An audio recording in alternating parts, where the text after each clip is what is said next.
Okay, guys, so now let's talk about psychology and conversions. Now, we're going to break down every aspect of the ad, and we're going to talk about what you need to do to make these ads convert and how you can, change up verbiage and also what kind of ad you should be placing. But to start off, we're going to talk about headlines because every ad just about has a headline. So, things that make ads convert. The first thing is being disruptive. So I had my old boss back when I was like 18. He told me something interesting. I had just quit his small business and I opened up a small business right next to his. And it was winter time, and I put up this sign in my window trying to get people in, and it had like the neon lights and it was all lit up, and I thought it would be disruptive. I thought that it would catch people's eye. It seemed to the naked eye like it would, but then he said, "Ross, step out here on the street. I want to show you something." So I stepped out, and he said, "What do you see in every one of these windows?" And they all had lights. Everything was all lit up. He said, "When you put a light up, do you think you're disruptive?" No, I wasn't. In reality, I was blending in. So I took the light down and I just lit up the actual front area, with my guitars and stuff. It was a guitar shop and it worked really well. So disruptive means that it is disrupting the pattern of what people are seeing.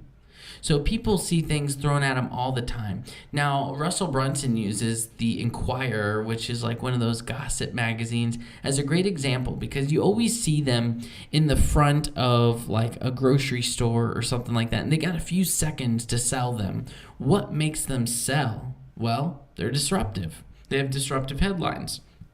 I like to use this ad example that I have right here for cell phone repair. The headline says, "We can see your crack." Now, if you're just scrolling through your news feed and you see a sign that says, "We can see your crack," is that disruptive? Absolutely. It is very disruptive. And so that is why it works. So when you're coming up with a headline, you want it to be disruptive. Now, when something is disruptive, what it does is it releases adrenaline in someone's brain because they're trying to figure out like, what is it that is disruptive about this? And the ad starts to take place in their head. That's really what you want to do, if I could say that right. It's almost like they're doing the math in their brain. They're saying this headline plus this ad copy plus this media equals, okay, now I understand what they're trying to get at. If the ad takes place in their head, it is way more effective than if you show it to them and they can understand it at first glance. Now, one thing that I would like to use an example is like Doritos. Doritos had their campaign where they wanted you to hear the crunch. They wanted you to picture in your head crunching that chip. That was something that took place in their head. So that's one way that you can be disruptive in your headlines. So one thing should disrupt and the other thing should explain. So either the video and the ad copy are explaining and the headline interrupts, or vice versa. You can do it the other way around. I find that if the headline is interruptive, it works way better.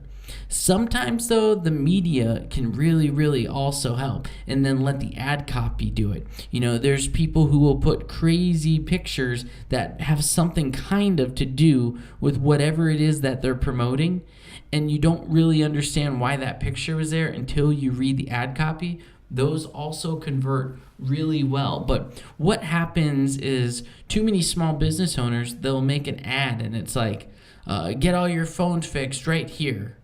And then they, put a picture of maybe a cracked phone and they talk a little bit about like their deals and stuff up in the ad copy. And then they call that an ad and then they get upset when it didn't work. Well, it's not Facebook's fault it didn't work. It's that the ad was terrible. The psychology was not there. So let's go over a few more tips. Now, this is one that I use for my actual program. and it converts really well. And I actually broke down this ad. I took away all the ad copy and stuff just because I wanted you guys to be able to see, just what we're talking about here. But negative posts convert 9% higher. Now, this is just off stats over, the United States. People who run their ads, these are not conversion rates that I came up with. These are actual statistical facts that a negative post converts 9% higher. Now, I'm not saying you need to be negative about everything because I actually hate negativity. But what I mean by that is notice what my actual ad says. Tony wasn't landing clients. That's negative. Now he has 2. That's positive. But I started it out negative.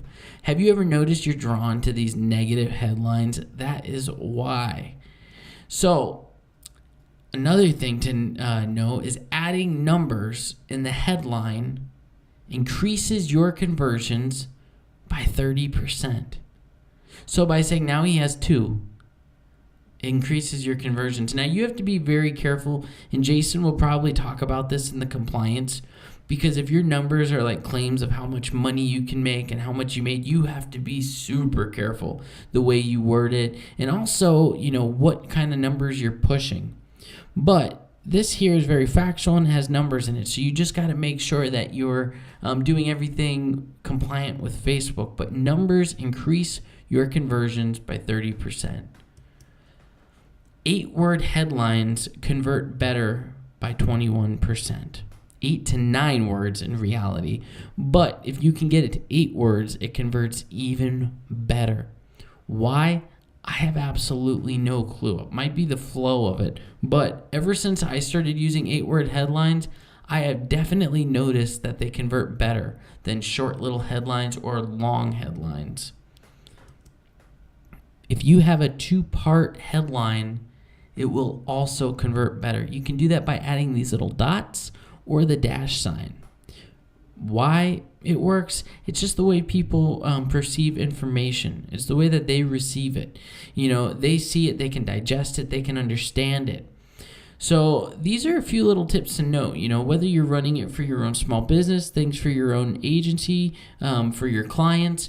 Try to keep these things in mind when you're running ad for them. When you're coming up with a headline, think, what can I come up with that's around 8 words?